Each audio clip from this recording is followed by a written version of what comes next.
स्वमेव भोक्तव्यम कृतम कर्म शुभाशुभम। माने कर्म प्रधान विश्व रच राखा, जो जस करे सो तस फल चाखा। भाई जो जैसा कर्म करेगा उसे वैसा फल मिलेगा। लेकिन ब्रजवासियों के माइंड में, बाबा के दिमाग में ये सेट हो गया है कि इंद्र हमारा भगवान है, इंद्र की वजह से वर्षा होती है, और इंद्र की पूजा नहीं होगी तो वर्षा नहीं होगी, वर्षा नहीं होगी तो हरी हरी घास नहीं होगी, और हरी हरी घास नहीं होगी तो गैया मैया खाएंगी क्या, और गैया मैया खाएंगी नहीं तो दूध कहाँ से देंगी, और दूध नहीं देंगी तो फिर हमारो धंधो पानी बिजनेस व्यापार जो दूध दही कोई है वो कायते चलेगो, हम तो भूखे मर जाएंगे। इसलिए हजारों वर्षों से कर्मण्ये वाधिकारस्ते मां फलेषु कदाचन, मां कर्म फल हेतुर्भूर्मा ते संगोस्त्व कर्मणि। हजारों सालों से चली आ रही ये परंपरा है कि दीपावली के अगले दिन अनेकों प्रकार के व्यंजनों के माध्यम से इंद्र की पूजा होती है, इंद्र को भोग लगाया जाता है। लेकिन हमारे कन्हैया ने कहा, हमारे कन्हैया ने सोचा कि भैया इंद्र की पूजा हो, अर्चना हो, वंदना हो, लोग माने दुनिया माने, हमें कोई आपत्ति नहीं है। लेकिन इतना अहंकार भी ठीक नहीं है कि अपने दफ्तर में कोई मालिक किसी को मैनेजर बना करके चला जाए घर, और वो वहां पूरी तरह से मालिकगिरी झाड़े। माने इतना अहंकार भी ठीक नहीं कि अपने आप को ही फैक्ट्री का मालिक बताए। तो इंद्र को पूजा करा करा के इतना अहंकार हो गया कि अब इंद्र को लगता है कि ये सारी दुनिया का मालिक केवल और केवल मैं ही हूं। तो इस अहंकार को दूर करने के लिए भगवान ने ऐसी सुंदर योजना बनाई। तो देखो, जैसे आज दीपावली है और कल श्री गिरिराज महाराज का जैसे पूजन हो, तो उसी दिन इंद्र की पूजा होती थी। तो आज सारे ब्रज में ब्रजांगनाएं कढ़ाई चढ़ा करके देसी घी में पकवान बना रही हैं, कढ़ाइयाँ छन्न मन कर रही हैं, और कहीं बढ़िया पूड़ी सिक रही हैं, कहीं कचौड़ी सिक रही हैं, कहीं जलेबी, और कहीं बालूशाही, कहीं गुलाब जामुन, कहीं ड्राई फ्रूट, और न जाने क्या क्या सुंदर पकवान बन रहे हैं इंद्र की पूजा के लिए। अभी तक गिरिराज महाराज है कोई ना जानतो ही,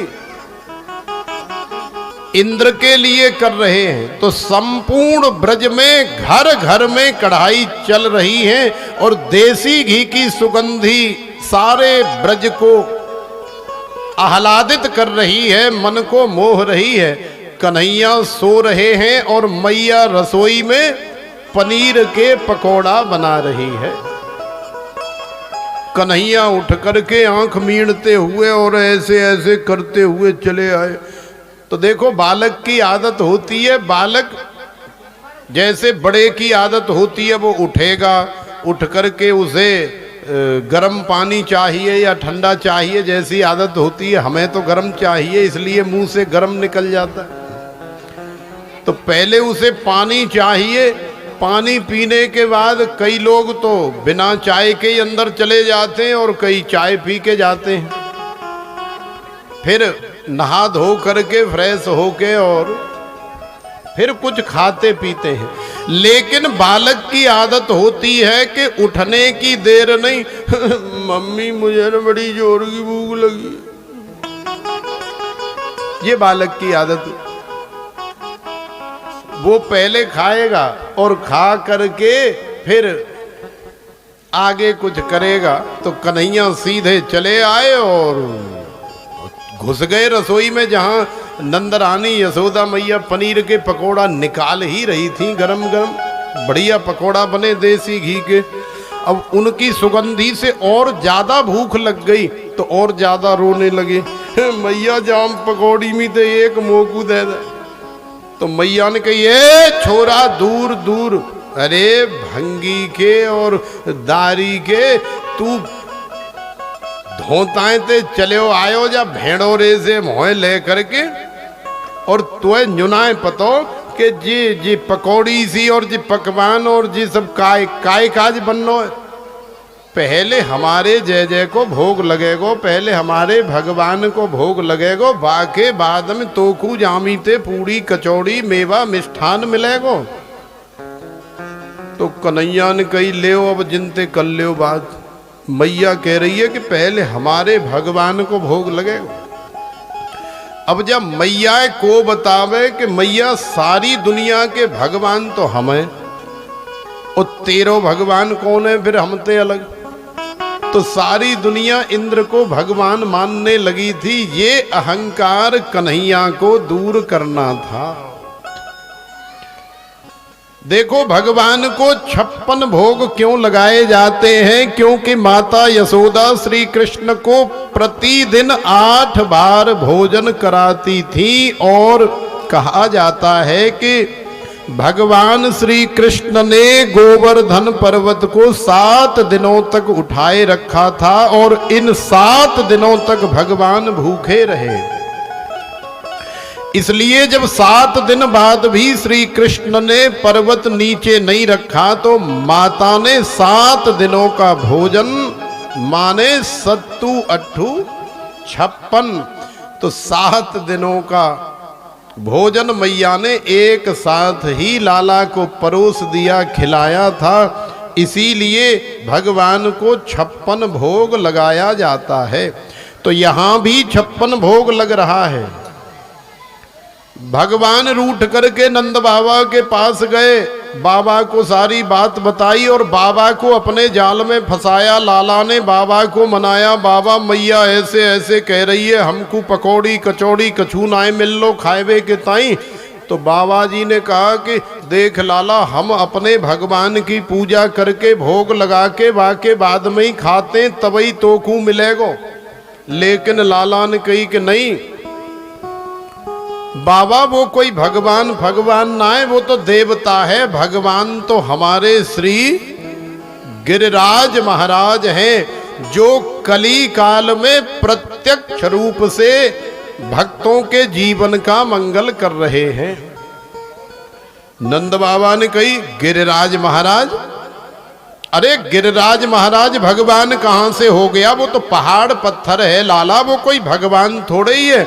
कन्हैया ने समझाए, बोले बाबा गिरिराज महाराज की तलहटी में ही हरी हरी घास होए और वह हरी हरी घास को तुम्हारी गैया खामे, फिर दूध दे में, फिर तुम्हारो धंधो पानी चले। तो ये सबरी कृपा हमारे गिरिराज महाराज की है। इंद्र फिंद्र कोई भगवान ना है। अच्छा एक बात बताओ, हम इंद्र भगवान मान लेंगे, तुम लोग इतनी मेहनत करके इतना प्रयास करके 56 प्रकार के व्यंजन बना करके ले जाते हो हर वर्ष, क्या किसी भी वर्ष तुम्हारे भगवान ने साक्षात प्रकट होकर के कभी कहा कि लाओ भैया ओए लाला लइयो रे जा गुलाब जामुने पकड़ियो मुए? कबू कहिए बान तुमने वहां के दर्शन करें? तो नंद बाबा एकदम शौक हो गए, बोले बात तो ठीक कह रहे हो, मेरो जीवन निकल गयो, पर मैं तो अभी तक इंद्र फिंद्र कोई देखो ना है। तो भगवान ने कहा कि जब है ही ना है तो फिर देखोगे कहां थे? तो लाला तेरे कहा मन में? बोले हमारे तो सूदी सादी मन में कि हमारो भगवान है श्री गिरिराज महाराज, और श्री गिरिराज महाराज के पास चल के आप इन दिव्य व्यंजनों का भोग लगाओ और भोग लगा के श्री गिरिराज महाराज की परिक्रमा करो, उनका स्नान करो, उनका अर्चन वंदन पूजन करो और खूब झूमते हुए श्री गिरिराज महाराज की तलहटी का आनंद लो। इसी में जीवन की सार्थकता है।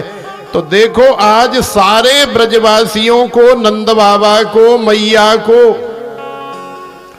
और सब ग्वाल वालों को लेकर के हमारे कन्हैया बड़ी बड़ी बैलगाड़ियों में बड़े बड़े व्यंजन लदे हैं, शुद्ध देसी घी के बने हैं, खुशबू फैल रही है चारों तरफ, जीव जंतुओं के भी मन जो है ललचा रहे हैं। और आगे ग्वाल वालों के साथ लाला के साथ बाबा हैं, आगे आगे कन्हैया चल रहे हैं गिरिराज महाराज की पूजा करने के लिए, और पीछे सारे ब्रजवासी सारी ब्रजांगनाएं जा रही हैं गिरिराज महाराज का पूजन करने के लिए। तो आप में से कौन कौन हमारे साथ में श्री गिरिराज महाराज का पूजन करने चलेंगे? अगर हम आपको लेकर के चलें, तुम्हारे सारे संकटों को दूर कराने का प्रयास करें, तो कौन कौन चलेगा? देखो, बैठने का जो समय था ना वो तो समाप्त हो गया है। अब आप सब लोग खड़े हो करके ना, हम आगे आगे चल रहे हैं और तुम पीछे पीछे चलो, फिर श्री गिरिराज महाराज के पास ले जा करके तुम्हारा पूजन कराएं, फिर बाबा की आरती करेंगे। हे गिरिधर तेरी आरती गाऊं, हे गिरधर तेरी आरती गाऊं, श्री बांके बिहारी तेरी आरती गाऊं, बांके बिहारी तेरी आरती गाऊं, आरती गाऊं प्यारे तुमको रिझाऊं, आरती गाऊं प्यारे तुमको रिझाऊं, आरती गाऊं प्यारे तुमको रिझाऊं, आरती गाऊं प्यारे तुमको रिझाऊं, हे गिरिधर तेरी आरती गाऊं, हे गिरधर तेरी आरती गाऊं, मोर मुकुट तेरे शीश पे सो है, मोर मुकुट तेरे शीश पे सो है, प्यारी बंसी लाला मेरो मन मोह है, प्यारी बंसी लाला मेरो मन मोह है, देख छवि में बल बल जाऊं, ओ देख छवि में बल बल जाऊं, हे गिरिधर तेरी आरती गाऊं, हे गिरधर तेरी आरती गाऊं, चरणों से निकली है गंगा प्यारी, चरणों से निकली है गंगा प्यारी, जिसने सारी दुनिया तारी, ओ जिसने सारी दुनिया तारी, उन चरणों में शीस नवाऊं, उन चरणों में शीस नवाऊं, हे गिरधारी तेरी आरती गाऊं, हे गिरधारी तेरी आरती गाऊं, दास अनाथ के नाथ आप हो, दास अनाथ के नाथ आप हो, सुख दुख जीवन लाला साथ आप हो, सुख दुख जीवन लाला साथो आप हो, उन चरणों में शीस झुकाऊं, उन चरणों में शीस झुकाऊं, हे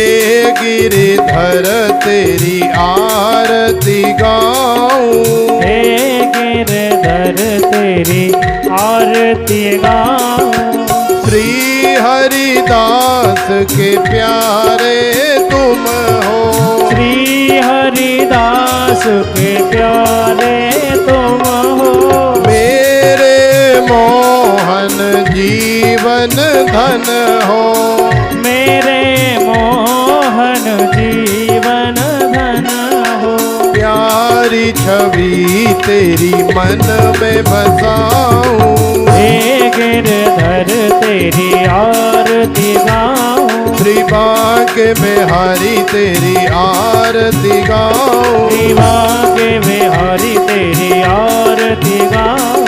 आरती गाऊं प्यारे तुमको रिझाऊं। ओ आरती गाऊं प्यारे तुमको रिझाऊं। हे गिरधर तेरी आरती गाऊं। हे गिरधर तेरी आरती गाऊं। श्री बांके बिहारी तेरी आरती गाऊं। बांके बिहारी तेरी आरती गाऊं। बोलिए श्री गिरिराज महाराज की, श्री बांके बिहारी लाल की, जय हो।